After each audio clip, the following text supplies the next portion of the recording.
बच्चे तो पुराने जमाने में खूब होते थे, आज के जमाने में आईवीएफ का ट्रेंड इतना क्यों बढ़ गया है? स्ट्रेस इज सबसे बड़ा फैक्टर, प्लस लेट मैरिजेस। अभी आपको ही देख लो, आप मम्मी वाला ताने मार दिए। शादी क्यों नहीं कर लेता?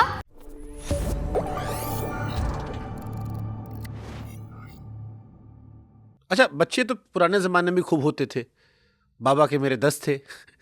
बट आज के जमाने में आईवीएफ का ट्रेंड इतना क्यों बढ़ गया है? क्योंकि शुभांकर बहुत सारे लाइफ चेंजेस हैं। आप एक बात देखो ना, स्ट्रेस इज सबसे बड़ा फैक्टर। कितना पीयर प्रेशर है, आप काम करने जाते हो, there is so much of stress level, plus late marriages.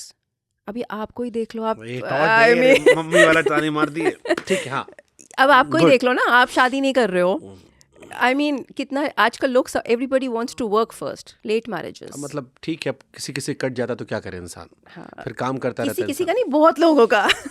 मतलब आज शादी करना इंपॉर्टेंट है, बट सही इंसान से करना is more important. True, but then why don't you do your egg freezing and sperm freezing? You know कि आपको शादी करनी है, आपको इवेंचुअली बाद में बच्चे भी करने हैं, कई सारे, तो आप अपनी बायोलॉजिकल क्लॉक प्रिजर्व कर लो ना। आप अपने एग्स निकलवा के फ्रीज करा लो, आप अपने स्पर्म्स निकलवा के फ्रीज करा लो। ऐसा तो होगा नहीं कि शुभांकर कभी बूढ़ा नहीं होगा।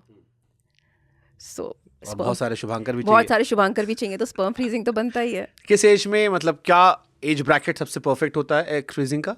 सो एग फ्रीजिंग का सबसे अच्छा टाइम होता है बिटवीन 28 ईयर्स टू 34 ईयर्स। उस टाइम एक्चुअली आपका एग काउंट अच्छा होता है। आप इंजेक्शंस लगवाओ 10 दिन, हार्मोन इंजेक्शंस, उससे आपकी दोनों ओवरी में एग्स बनते हैं। आपको क्लिनिक जाना है, क्लिनिक पे अंडर अल्ट्रासाउंड गाइडेड 5 मिनट आपको बेहोश करके ये सारे एग्स हम एस्पिरेट कर लेते हैं, and then we see them under microscope and then we freeze them. और ये इंजेक्शन किस चीज के लगाते हो आप? दीज आर हार्मोनल इंजेक्शंस, और अच्छी क्वालिटी के और खूब सारे एग्स बन जाएं, क्योंकि हर साइकिल में नॉर्मली एक ही अंडा बनता है।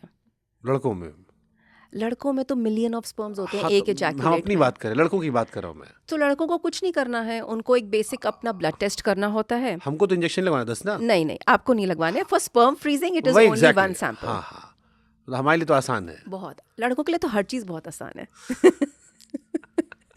Life is not that complicated. Yes, very easy. So लड़कों का क्या क्राइटेरिया है अपना एग फ्रीज करवाने का, स्पर्म फ्रीज करवाने का? सो स्पर्म फ्रीजिंग के लिए लड़कों के लिए भी 28 टू 38 ईयर्स के बीच में वो अपना स्पर्म 4 साल हमें एक्स्ट्रा मिलता है। हाँ, ऑब्वियसली, बिकॉज ऑब्वियसली आप स्पर्म्स भी तो मिलियंस में होते हैं आपके।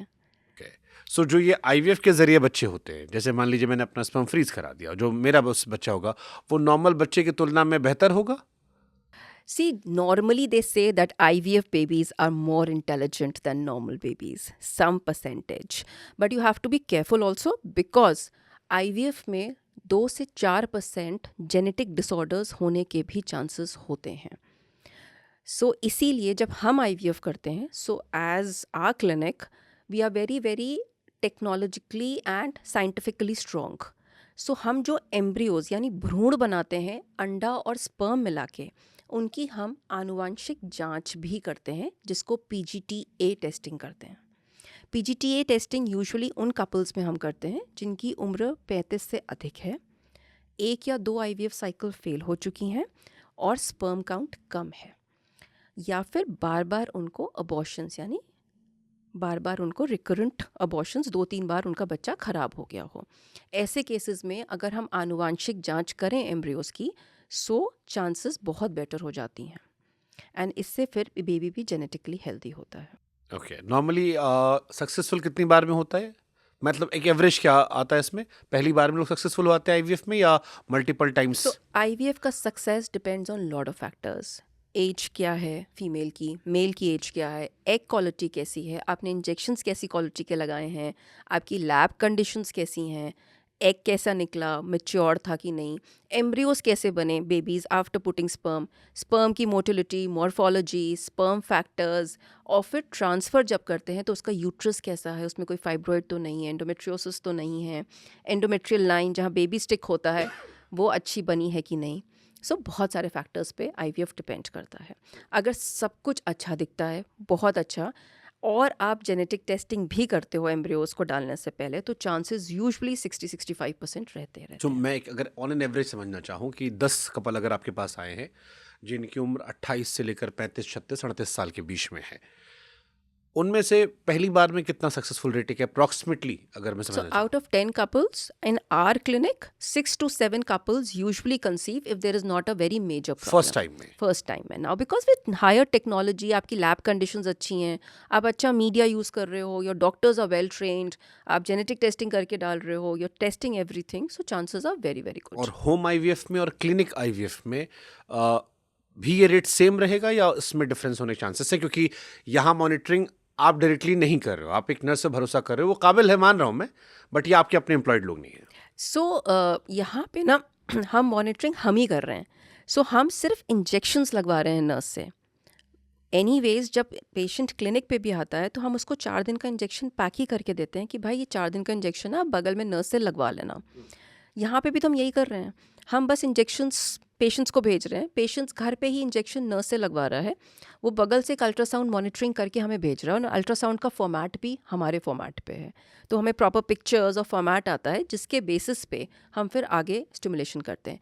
But to tell you this Shubhankar, we've already touched 5,000 couples in 4 months who Home need IVF में? yes who actually need fertility treatment, and we've already given almost lot of pregnancies. So our first pregnancy, what I told you, was a twin pregnancy. So इतना सारा patient already conceive कर रहा है, because patient ultimately clinic पे ही आ रहा है ना process कराने. एग्स तो क्लिनिक पे ही निकल रहे हैं, lab conditions are good, babies हम क्लिनिक पे ही बना रहे हैं. अच्छा, जिनके जुड़वा बच्चे होते हैं, क्या मैं मान लूँ कि 10 में से 6 या 7 केसेस आईवीएफ के हैं? या यू कैन से, देखो आईवीएफ में जुड़वा होने के 20 से 25% रिजल्ट रहता है. लेकिन अगर कोई जुड़वा बच्चा सामने बैठा है ना, तो हाँ हम पूछ सकते हैं क्या फैमिली में जुड़वा बच्चों की हिस्ट्री है या फिर आईवीएफ कराया है. बट आजकल जुड़वा बच्चे बहुत सुनाई पड़ रहे हैं, पहले इतने नहीं सुनाई पड़ते थे. आईवीएफ की वजह से, बिकॉज सिर्फ आईवीएफ नहीं है, बहुत सारे लोग नेचुरल जो दवाइयाँ खा के भी प्रेगनेंसी करते हैं ना, उनके भी जुड़वा बच्चे हो सकते हैं. सो आई टेल यू, जैसे नेचुरल प्रेगनेंसी किसी ने ट्राई करी, डॉक्टर ने उसको 5 दिन की दवाई दी, उस दवाई से कभी कभी ओवरी में, दोनों ओवरी में एग्स बन जाते हैं. सो वो दोनों एग्स फर्टिलाइज हो जाते हैं and then they stick both together. So सिर्फ आईवीएफ में नहीं, अगर आप नेचुरल प्रेगनेंसी ट्राई कर रहे हो और आपने दवाई के थ्रू करी है, या फिर आपने आईयूआई कराया है या आईवीएफ कराया है, तो इन सब केसेस में ट्विन प्रेगनेंसी हो सकती बट है. जुड़वा बच्चे होना क्या महिला की सेहत पर असर नहीं करते? सो जुड़वा बच्चे डेफिनेटली असर करते हैं. They can be pre term deliveries. महिलाओं में जेस्टेशनल हाइपरटेंशन यानी बीपी बढ़ने की प्रॉब्लम हो सकती है, डायबिटीज़ हो सकता है, दे कैन बी अनीमिया यानी हीमोग्लोबिन कम हो सकता है, अबॉर्शंस हो सकते हैं. सो डेफिनेटली ट्विन्स होने के अपने साइड इफ़ेक्ट्स भी हैं. बट वही है, अगर आप अच्छी क्लिनिक को और अच्छे से मॉनिटर कर रहे हो ना ट्विन प्रेगनेंसी, तो आप बहुत अच्छे से उसको निकाल सकते हो. अब जैसे फराह खान के यहाँ 3 बच्चे हुए थे, तो अगर उन्होंने आईवीएफ करवाया होगा या जिस भी प्रोसेस से करवाया, सरोगेसी करवाया हो, उन्होंने खुद कंसीव किया था? सी अब जो भी कराया हो, उनके 3 बच्चे हुए triplets. It can be N IVF और सो सरोगेसी. ट्रिपलेट्स में विमेन के लिए रिस्की नहीं होता है? क्योंकि ये भी कई केसेस सुनाई पड़े, करण जौहर में शायद 3 बच्चे थे. या सो ट्रिपलेट्स इज रिस्की. ट्रिपलेट्स वाले बेबीज नॉर्मली 8.5 मंथ्स पे नॉर्मली डिलीवर कर जाते हैं, तो वो अच्छा होता है.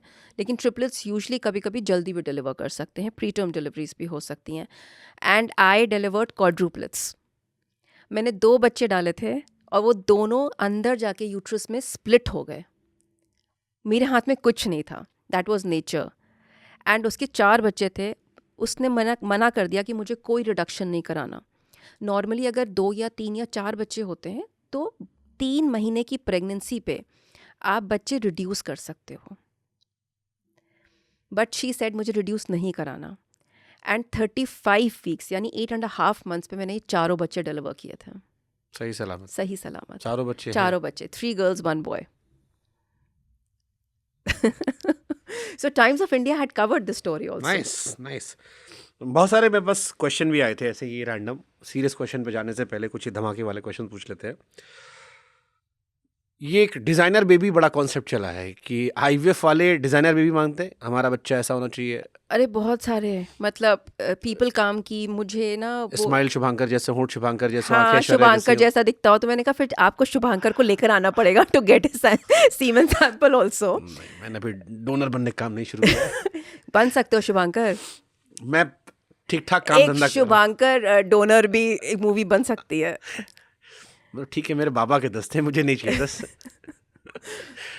So बट ये डिजाइनर बेबी कॉन्सेप्ट सही है, ये मतलब लोग मांगते हैं, डिमांड करते हैं। एग्जैक्टली, सो दे से कि बिकॉज अब इतना कल्चर हो गया ना, लोग they want to have firang babies, designer से ज़्यादा firang babies.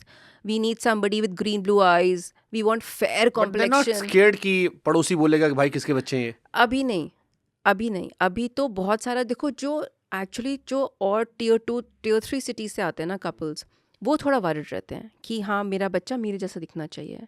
So of course मैंने कहा जब आपका ही एग और स्पर्म है तो भाई बच्चा आपके जैसा ही दिखेगा ना.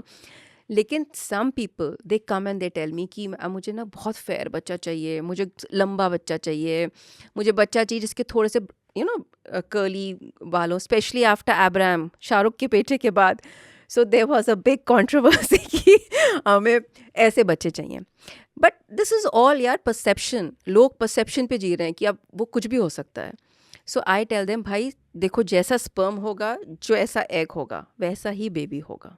ये तो क्या लोग स्पर्म और एग ही बोरो करते हैं? So if they have donor issues, like अगर उनके एग काउंट बहुत कम है या स्पर्म काउंट कम है, so they ask for donor eggs and donor sperms. और अगर उनको मनचाही तमन्ना पूरी करनी हो तो भी कैसे डिमांड रखी जाती है कि हम दोनों हेल्दी हैं, बट हमें चाहिए हमारा बच्चा हमारी तरह नहीं, बहुत खूबसूरत हो। और क्या आपके पास कोई ऐसा एग या स्पर्म है जिसके ज़रिए हमारा वो खूबसूरत बच्चे का ख्वाब जो पूरा हो सके? ऐसी वियर डिमांड आती है? आती है, बट इन दैट ना there is one thing very common, I have seen that. Men क्या बोलते हैं, स्पर्म भाई मेरा ही हो. Man will be man. So in that case I tell them भाई अगर स्पर्म आपका है तो बेबी तो आप पे भी जा सकता है ना. सो इट डजेंट डिपेंड कि हम कौन सा एग्स ले रहे हैं, तो बेटर है अपनी वाइफ का ही एग्स लो, अपना ही स्पर्म लो और बेबी अपना ही कराओ. सबसे वियर डिमांड क्या है?